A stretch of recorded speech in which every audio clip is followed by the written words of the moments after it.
Hello, everyone. Today is Friday, January 21st, 2022. Dangote Refinery to reduce Africa's petroleum product imports by 36%. This article is taken from The Guardian. The African Petroleum Producers Organization, APPO, has said that Dangote Oil Refinery would reduce importation of petroleum products production into the continent by as much as 36%.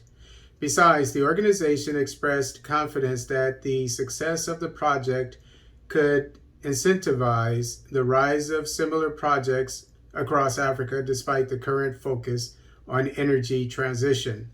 The Secretary General, African Petroleum Producers Organization, Dr. Omar Farouk Ibrahim, said in an interview that the refinery would be supplying over 12% of Africa's demand when it becomes operational.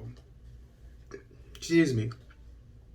Ibrahim stated to appreciate the impact that the Dangote refinery is going to have on African economies, and especially on the supply of petroleum products, and to some extent the conservation of scarce foreign exchange. A look at some statistics on the continent's petroleum products demand and supply is in order. Currently, Africa's daily petroleum demand is 4.3 million barrels per day. Of this volume, 57% is produced locally on the continent, while 43% is imported. When Dangote is fully operational, the percentage of Africa's products imported shall drop to 36%. This is even as the total volume of products demand rises to 5.4 million barrels per day. You can therefore see the huge impact the Dangote refinery shall be made to overall product supply in Africa. Dangote shall be supplying over 12% of Africa's products demand. That is huge savings for a continent that has scarce foreign exchange and little to export. We shall save from buying abroad and from shipping and insurance costs. Furthermore, the success of Dangote could incentivize the rise of similar projects, the noise about energy transition notwithstanding, the oil analyst noted.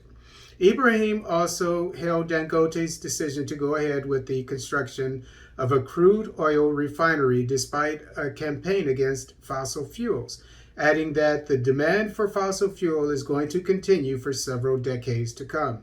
We believe that Dangote made a very wise decision to proceed with the project, despite the campaign against fossil fuels. There will be demand for petroleum products for many decades to come. Indeed, we see petroleum products prices rising steadily in the next few years for at least 2 decades. And petroleum hit its highest point yesterday. I think it was $90 in about 7 years.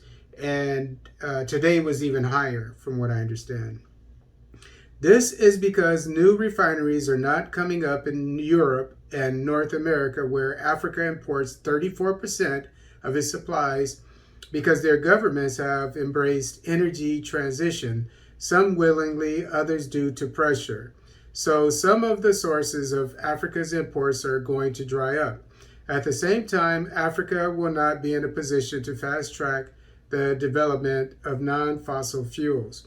Even the developed countries will not be able to move as fast as is projected. We see Africa and many regions of the world continuing to rely on fossil fuel energy at a time when deliberate decisions are being made to stop funding fossil fuel projects.